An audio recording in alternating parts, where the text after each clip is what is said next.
15-year-old Shazia Ramzan loves going to school and one day dreams of becoming a doctor.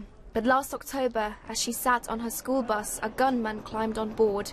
His intention was to kill her friend Malala.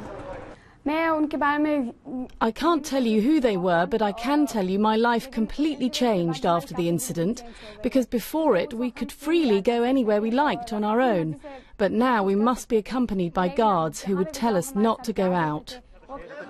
That incident was a planned attack by the Taliban on Malala as they acted out their threat to kill her for campaigning for girls' education.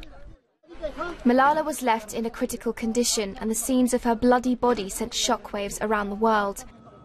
She was later taken to Birmingham for treatment, but Shazia remained in Pakistan, where she spent a month in hospital for her injuries.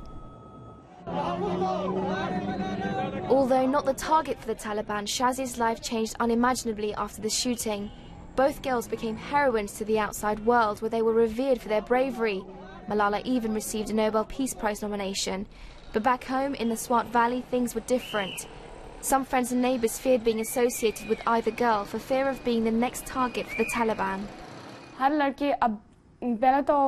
Some girls are confident, but others look at how Malala sacrificed for her education and was attacked, and they become scared and no longer want to study. Some parents tell their daughters that what has happened to Malala can happen to them too, so don't seek education and don't go to school anymore. I met Shazia 2 months ago in Islamabad along with her friend Kainat, another victim of the school bus shooting, and there she was optimistic and even excited about living in Swat. Our fight is for education. They say girls shouldn't get an education. We say girls will get an education because it's our right. But since then, life there has taken its toll, and today Shazia has come to the UK, like her friend Malala, to continue her studies without the fear of Taliban attack. Even my parents will tell me my life is under threat. We'd want to go out and have fun, but we were stopped.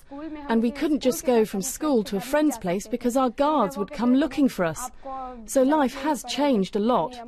Of course it's important we're educated. It's really tough back there, and now I've come here to be educated.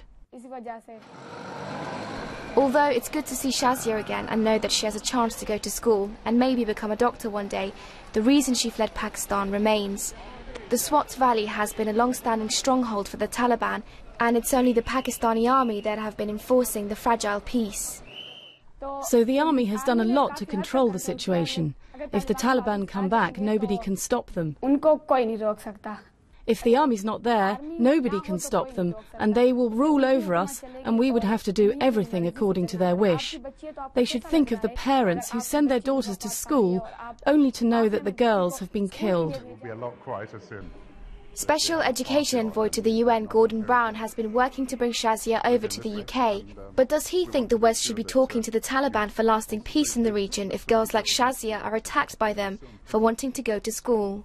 Well, I think we should make it clear that human rights are an essential part of this negotiation. If we're going to talk to people who have been militants and extremists, they've got to be prepared to say that they accept the right of every girl and boy to have education, and particularly that girls should not be discriminated against in the future.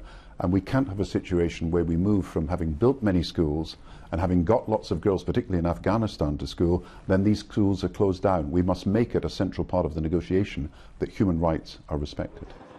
Shazia now has to make a new life for herself whilst she studies here in the UK.